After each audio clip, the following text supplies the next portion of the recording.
kumusta mga brad? Isa nga po sa pinaka-pinapangarap na motor ng mga tao dito sa atin, wala iba kundi yung sport bike. Etong mga motor kasi na ito, malalakas talagang dating. Pogi yung itsura, mabibilis tumakbo, lapitin ng chicks, at higit sa lahat, mahal. Yun lang din talaga ang pinakabalakid niya. Kaya hindi talaga lahat ng tao nakakabili ng ganitong motor. Lalo pa yung mga sport bike na kilala or yung sport bike na kasali doon sa The Big Four. Oo, maganda nga yung mga itsura nila. Kaso lang nakakabuisit din yung presyo nila.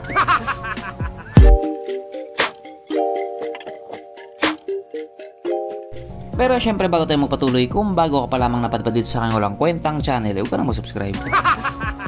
So yun na nga, dito nga po sa atin marami talaga mga tao ang gustong magkaroon ng sport bike. Yung simula bata pa sila, yun na talaga yung pangarap nila. Tapos ngayong malalaki na sila, gipang mulmul na, yun pa rin yung pangarap nila. Kaso lang dahil nga po sa ang mamahal ng presyo nila, yung sport bike na pangarap nila, mukhang hanggang pangarap na lang talaga. Kasi nga hindi naman lahat ng tao dito sa atin maraming pera, yung iba maraming utang.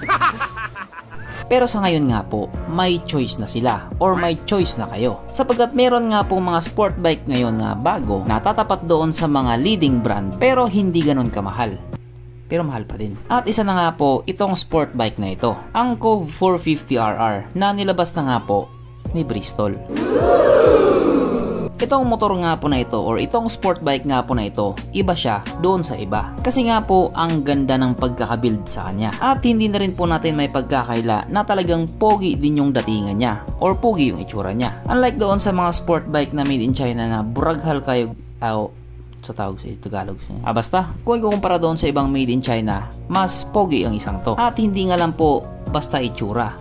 May laman din talaga yung makina niya. Kaya kung magtatanong kayo kung papalag na ba sa branded to, secret.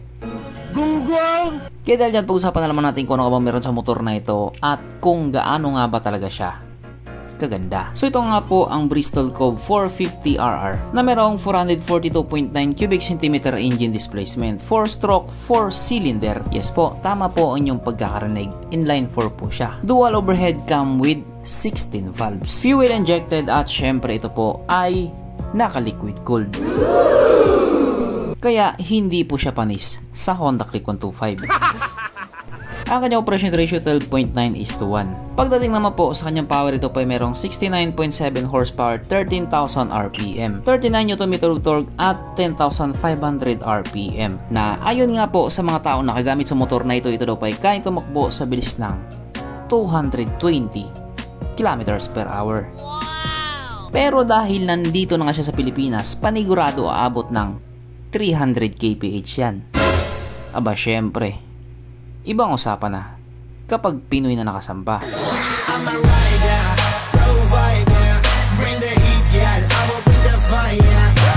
Ang kanyang tangke ay kaya magkarga ng 14 liters fuel tank capacity na kumukonsumo naman na po ng 22 km/liter. So para nga po sa isang 4-cylinder na 450cc, hindi na po yung nakapagtataka.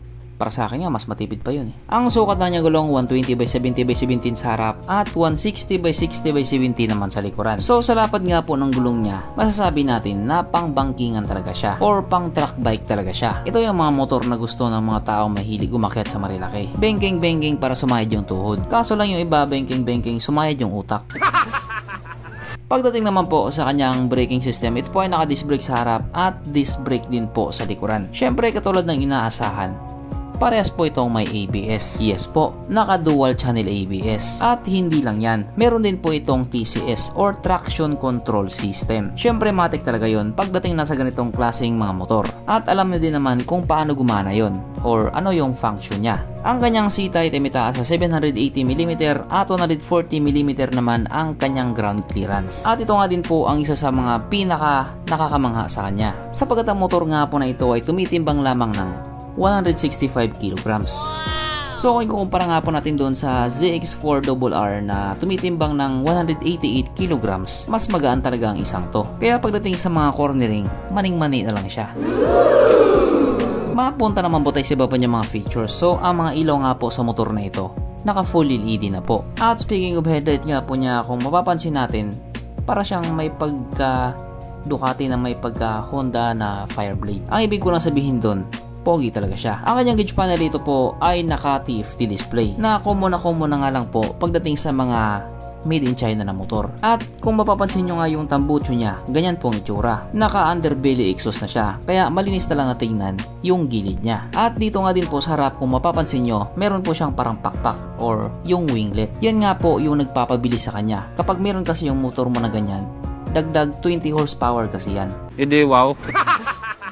Syempre joke lang naman yun.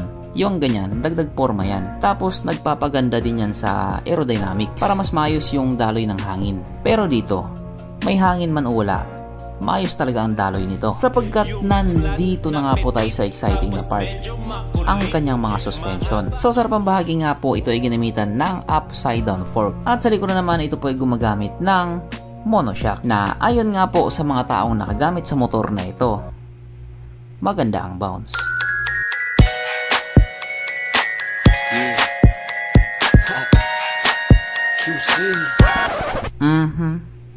Panigurado. Wala na namang nalungkot. At dahil wala nga po nalungkot, alamin na po natin kung present nga ba sa motor na ito yung tatlong pinaka-importanting features. So, una na nga po dito ang kanyang lagayan ng stallion. At nakakalungkot mang sabihin, wala siyang ganon. Wala siyang lagayan ng stallion. Pangalawa, wala rin po siyang sabitan ng pulutan. At oras na nga po para sa ating Red Horse check ang pinaka-importanting feature sa isang motor. At ayon nga po sa aking masusing pag-aanalisa, ang motor na ito ay kayang magkarga ng wala po siyang kargahan ng Red Horse.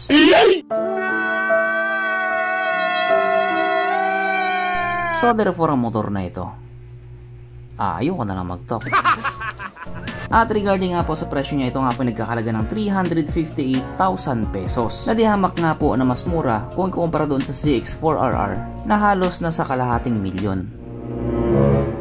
Pero syempre yung Kawasaki, matagal na pong may napatunayan yan. Pagdating nga po sa larangan ng mga big bike or superbike, kilalang kilala talaga sila. At halos dyan nga lang po sila nakapokus. Kaya pagdating sa quality ng Kawasaki, wala na talagang question. Samantalang itong bagong Bristol Cove 450RR nga po, marami pa siyang dapat patunayan. At wag po muna natin siyang husgahan. Subukan para magkaalaman. Kaya kung sakaling ikaw yung tao na naghahanap ng sport bike na medyo pasok lang dito yung budget mo, pwede mo na i-consider ang motor na ito. Pero kung marami ka naman pera, doon ka na sa motor na gusto mo para pagdating sa huli, hindi ka magsisi. So ganito na lang muna mga brad, kung may gusto kong sabihin or gustong idagdag doon sa mga sinabi ko, mag-comment ka na lamang sa baba. Okay, bye.